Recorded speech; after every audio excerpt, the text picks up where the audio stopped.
But he left one final warning. 1984 is, I believe, a quite terrifying masterpiece. So terrifying, in fact, I don't think I should like to read another like it. I am not absolutely dissatisfied with it. I think it is a good idea, but the execution would have been better if I had not been under the influence of TB when I wrote it. You once claimed that you have an ability to face unpleasant facts. Is that what you've demonstrated in 1984 by drawing an accurate portrait of the future? I think that allowing for the book being, after all, a parody, something like 1984 could actually happen. This is the direction the world is going in at the present time. In our world, there will be no emotions except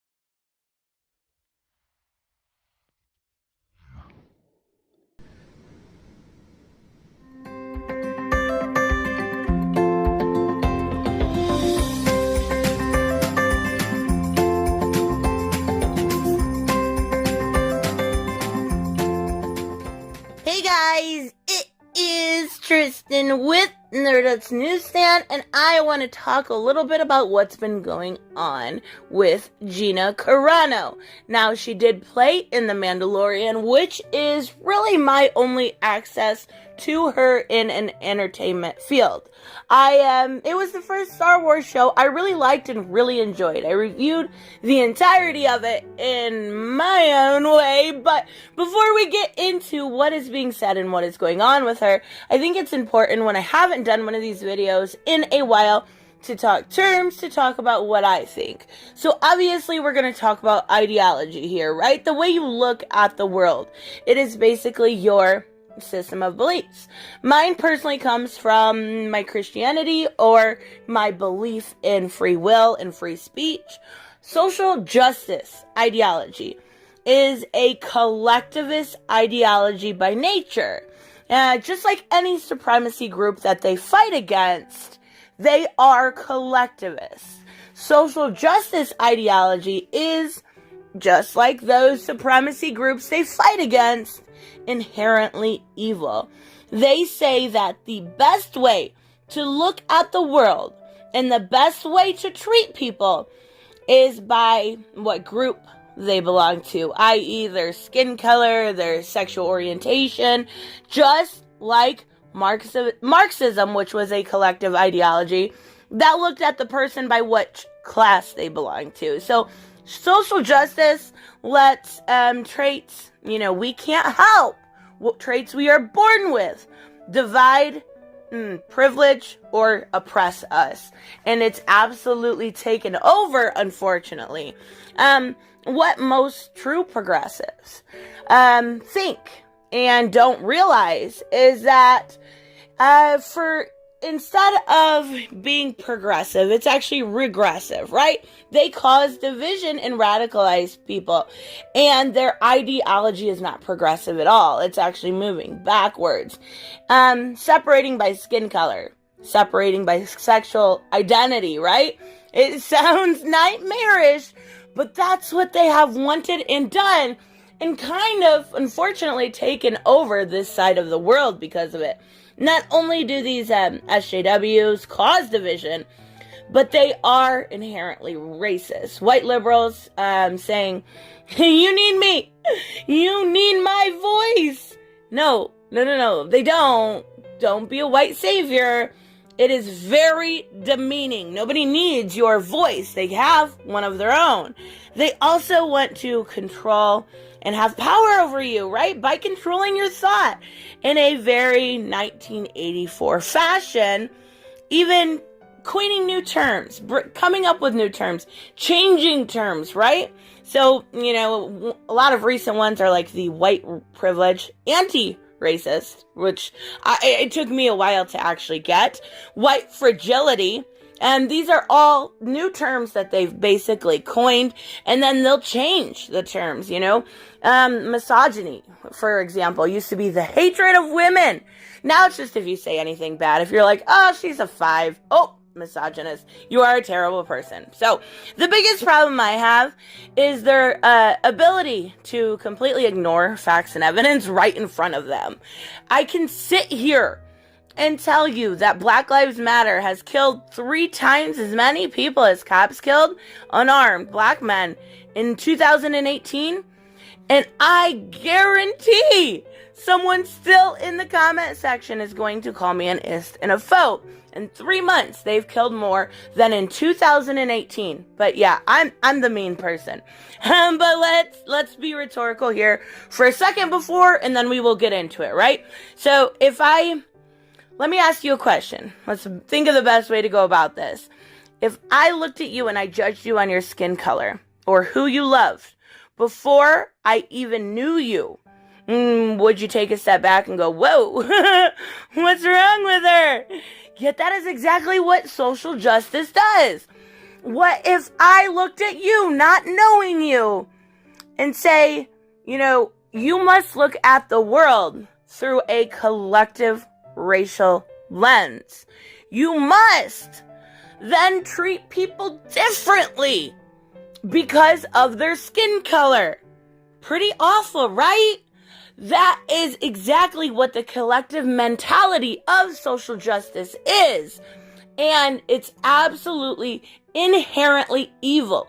Just as evil as white supremacy, black supremacy, any sort of hate group.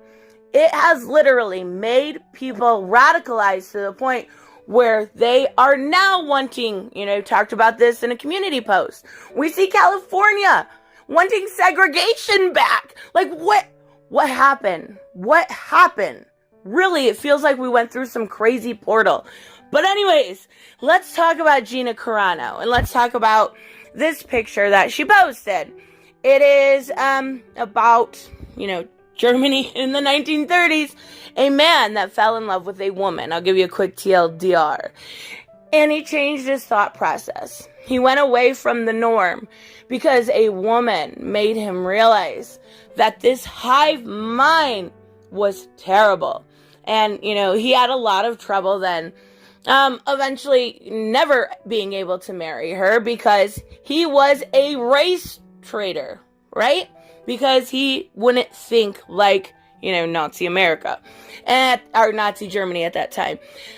But eventually to the point where he would not bend the knee, and guess what happened? He was arrested.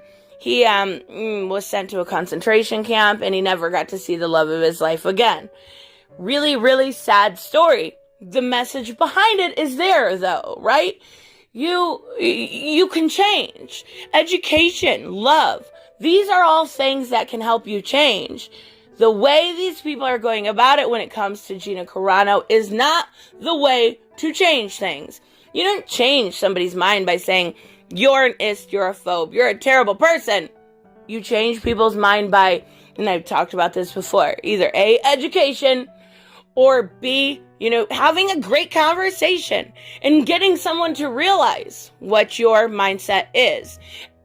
Social justice will never get there. Will never ever get there. They are way too, like I said, inherently evil. They are just as evil as the supremacist groups because they are judging you by something you can't change. And I absolutely will never, ever, ever be that kind of a person. So, Gina Carano then will not bend the knee, right? She won't bend the knee to these terrible people because, she's not a racist. She's not any of these things. Yet, that is what she's being called. And this is real harassment. Now, we've seen this before by the likes of Kelly Marie Tran and even the girl that plays Starfire. I think her name's Anna Doip or something like that. they were, chased off of social media by all these meanies. This is really happening.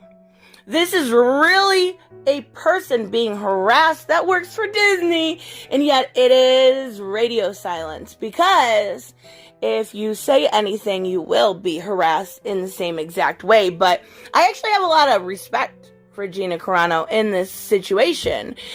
She's standing up for herself. Someone said, these aren't trolls. These are people trying to educate you so you can get on the right side of history. The right side of history is the supremacist view on social justice, right? In my experience, screaming at someone that they are a racist when they are indeed not a racist, and any post and or research you do will show you those facts, then I'm sorry, these people are not educators. They are cowards and bullies. And that last sentence basically sums up the entirety of Twitter, and it's why I don't use social media. The entirety of Twitter is cowards and bullies hiding behind a keyboard. Faux activism. Activism is not you canceling somebody on Twitter. If you knew what real activism was, I don't know how you could actually call yourself that at this point. All you are doing is radicalizing people. All you are doing by shaming someone is making them a little bit more evil inside.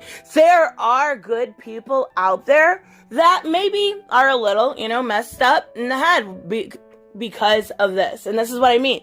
Maybe those people could have taken a way of empathy, a way of education, if they really thought, this person was racist. But now, because you've shamed them, you have literally taken that step to harass them. They're radicalized more, and that's your fault. That's not mine. And it's the shame of it is years ago, 10 years ago, there was no need for this kind of stuff, right? This is all election fodder. And I'm not talking about just the left. I'm mostly talking about the left. But any extremism is wrong. Any extremism is absolutely unneeded for. There has to be a willingness to compromise. And I think Gina Carano is one of those people that can and have compromised. And I don't think there is a racist bone in her body, except for the ones that are simply harassing her are, the racists. Just going up, shut up, white woman. Like, if why? Put a different race in there and it's deemed racist, but you can say it. You can say it because it's white. No, it's not okay no matter what race it is. And, people are going on to her and saying, Black Lives Matter and ACAB. Never in this lifetime. Of course, Black Lives Matter. Of course they do. The ideology behind it is what's the problem. The ideology that I talked about in the beginning is that what's the problem, except for when you really look in and dig into Black Lives Matter, you realize how much of a collectivist they are. They want families gone. Nuclear families gone. They want children raised in a collectivist fashion. No. A child needs a mother. A child needs a father. Having extended family is great. I have no problem with that. But the way they are so hive-minded, I will not and ever will not support it. Plus, most of the money that has been raised for Black Lives Matters has been funneled to the Democratic Party, which is irredeemable at this point. But then going, ACAB, all cops are bad or whatever. I actually had to look up what this was about 2 weeks ago when somebody left a comment. I'm like, okay, what? Like, are you really trying to tell me that you think all cops are bad? What do you do? What does this person do when they go out and get stabbed and get shot? They're going to call the cops, right? Like, come on. Not all cops are bad. Does there need to be some reform? Of course. There needs to be reform for doctors, too. That's why they have malpractice insurance. You have to be kidding me with this. This media, this journalism, has really, really radicalized people. And guess what? It's election year. because of course it is. They want a Democratic, Biden? I guess he's a nominee. When he can string a whole sentence together, they want him as your president, and they are going to radicalize you to do it. It's ridiculous. So, anyways, let me know what you think about all this Gina Carano stuff. I actually have a lot of respect for her. Right now, everyone's bending the knee. Everyone is giving into this ideology of, collectivism and judging people by their race. And you know what? Gina, nothing but respect. I gotta watch my mouth. So, anyways, let me know what you guys think about this. Whether you think her harassment here is warranted, or if you think, it's fucking ridiculous, and maybe at some point somebody should do something about it. When you have troll accounts just typing the same thing, like, okay, all right, whatever, Twitter, you're ridiculous. Anyways, we see where your hand lies. Let me know what you think, and I will see you in the next one. Bye-bye. Hey guys, I want to give a huge shout out to my Patreon and subscribe stars. You guys literally make this channel possible. Huge thank you to Cage the Mick, Robert Mick Twiz, Black Knight Fool, Brucey, Chris Z, David L, David Rafford, Jeffrey Allen Carnes, Mighty Balls, Mike Buckner, Maizen Barbosa, Ruskar, Ryan Decker, Robert Hoffman, and Doc Holliday. You guys are absolutely amazing, and thank you so much for all your support. Don't forget on the way out to like as always if you enjoy the content, and hit subscribe. And I will see you in the next one. Bye-bye.